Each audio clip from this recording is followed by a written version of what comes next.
Ini penjelasan sholat istisqoh, sholat minta hujan, oleh Ustadz Ibnu Hajar LC.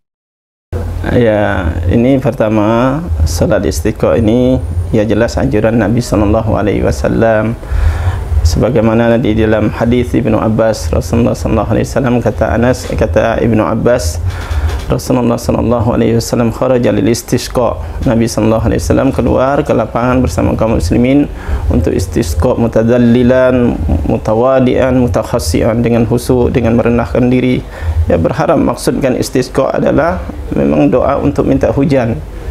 yakni sebagaimana yang telah dilakukan oleh Nabi, yang sebabnya kita tahu bahwa ya kita ini dan negeri kita ini dan mungkin hampir seluruh dunia sekarang sudah sangat lama tidak turun hujan, dan kita tahu tidak ada yang bisa menurunkan hujan kecuali Allah Subhanahu wa taala. Wa yunazzilul ghaits, kata Allah, hanya Allah yang bisa menurunkan hujan.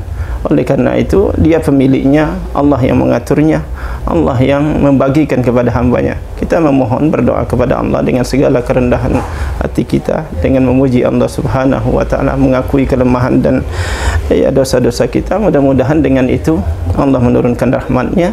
Di antara rahmat Allah adalah diturunkan hujan.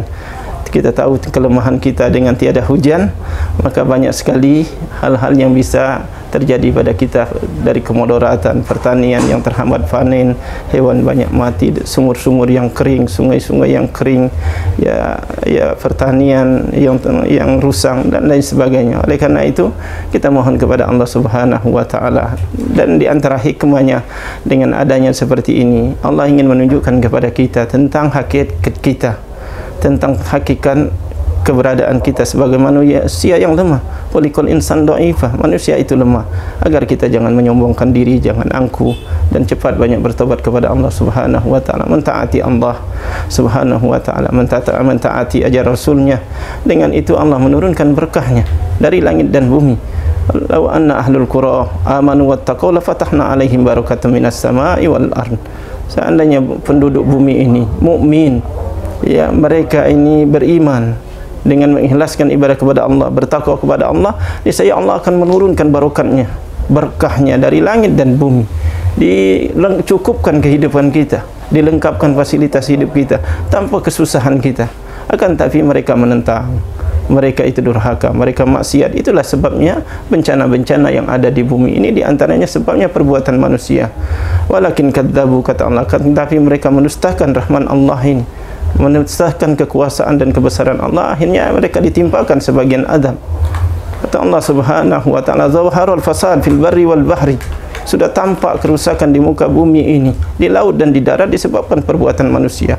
Kemudian Allah sedikit timpakan, tidak diazab semua, tidak dihancurkan. Gunanya apa? Agar mereka kembali kepada Allah, mereka bertobat, mereka mohon ampunan kepada Allah, sehingga Allah kembalikan berkah itu turun kepadanya, sebagaimana telah Allah berikan kepada umat-umat Nabi yang dulu. Dalam kisah para Nabi Rasul, kita tahu di mana berkah itu turun dan di mana bala itu turun. Bala itu turun disebabkan dosa, dan berkah itu diturunkan disebabkan kita minta ampun, istighfar kepada Allah. Ma nazalal bala illa bidzanbi, tidaklah turun bala musibah kecuali disebabkan dosa-dosa kita.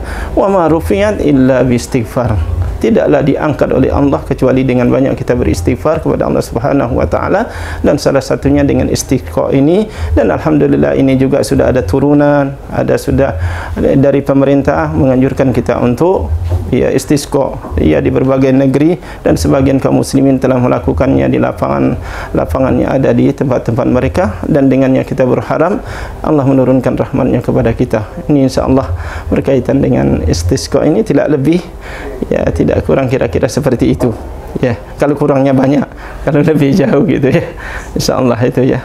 Udah. Tekan subscribe, nyalakan lonceng notifikasinya, dan ikutin media sosial Palpres lainnya.